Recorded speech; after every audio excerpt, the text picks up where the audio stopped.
Gente, vou trazer um outro, é uma pincelada da questão do ficha limpa, tá? Aqui e lá. Lá no Brasil a gente tem a questão muito forte da ficha limpa e aqui é uma questão um pouco diferente do ficha limpa. E aí ontem a gente teve avanços, né, para essa questão da ficha limpa, avanços, né? Avanços, só que não, aqui na Argentina. Então, assim, dá um exemplo clássico da Argentina, tá? A Cristina Kirchner, ela tem vários processos, né, e tal, é julgada, tá. Só que aqui tem que ser transitado e julgado. Enquanto não for transitado e julgado, ela pode se defender até o último sem ficar inelegível.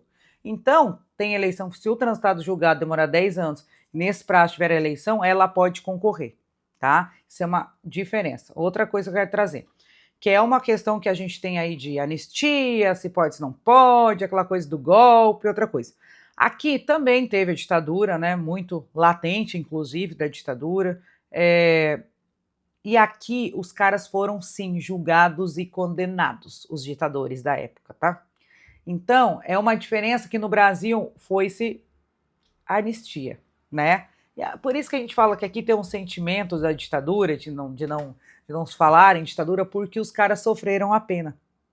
E lá no Brasil, talvez seja por isso que novamente fizeram todo esse ensaio de tomada de poder no Brasil. Por quê? Porque na outra vez não deu nada, é que nem criança, né? Bota o dedo ali que não dá nada, vou botar o dedo de novo, não dá nada.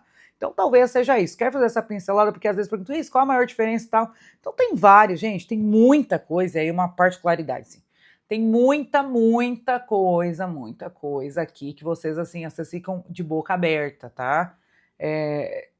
Eles durante a ditadura, eles faziam movimentos até na igreja, não precisava ser, sabe? Eles pegavam as crianças, os filhos das mães. Isso que me trouxe ontem foi a Geraldina me explicando como funciona, das mães da Praça de Maio, que até hoje esse movimento funciona, né? Ele é ativo, é uma história de quase 500 crianças que foram pegas e foram dadas para outras famílias, para adoção, né?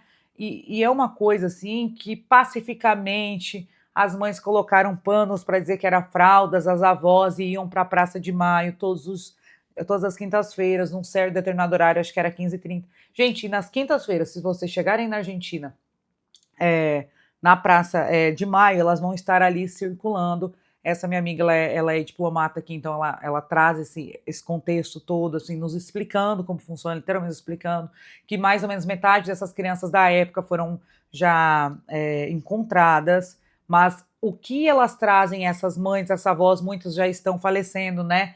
Que se tu tiver dúvidas sobre de onde tu veio, tu não se enquadra naquela família, será que eu sou adotada? E se eu fui adotada naquela época porque eu nasci, quem sabe a tua mãe pode estar aqui, a tua família, não é verdadeira, porque a outra família também né? Mas a tua família que te teve aqui, a tua mãe que te teve, né? Tem um nome para isso que eu tô esquecendo. Biológica. A tua família biológica, talvez ela está aqui te procurando, né? Então tem umas coisas assim que tem a fita, vocês lembram a fita do rádio e um lápis, e aí a propaganda, a Geraldina conta que se você é dessa época, talvez você tenha que ver essa propaganda, ou talvez você tenha que saber disso, porque vocês lembram, né? Quem tem a idade que nem eu, e aí que tu tinha que rebobinar a fitinha ali para poder estar de novo. Então eu trago isso porque às vezes assim, as mães da Praça de Maio, como é? Então é um movimento que se caracterizou muito forte. Uma época eles tentaram abafar o movimento, tentaram dizer que ele não era tão legítimo porque teve um apoio ali de um governo mais forte, mas elas se mantiveram e até hoje, às quintas-feiras, às 15h30, esse pessoal, essas mães, essas avós, elas circulam na Praça de Maio em busca dos seus filhos, dos seus netos, para ver. Então, metade foi encontrado, sempre há esperança, né? Então, eu queria trazer esse ponto para vocês, que eu acho importante, que vem uma questão de ditadura, veio uma questão de improbidade, de anistia e de realmente como um grupo pode ser legítimo depois de tantos anos, né? Eu acho que isso, não sei dar a data certa para vocês, mas depois de tantos anos ele ainda está ali vivo, mas eu acho que é desde 1970 por aí, que eles fazem esse movimento, 73 para frente, que eles fazem esse movimento, pensem só. Então é legitimado mesmo, o que é um diferencial também, porque muitos grupos aí,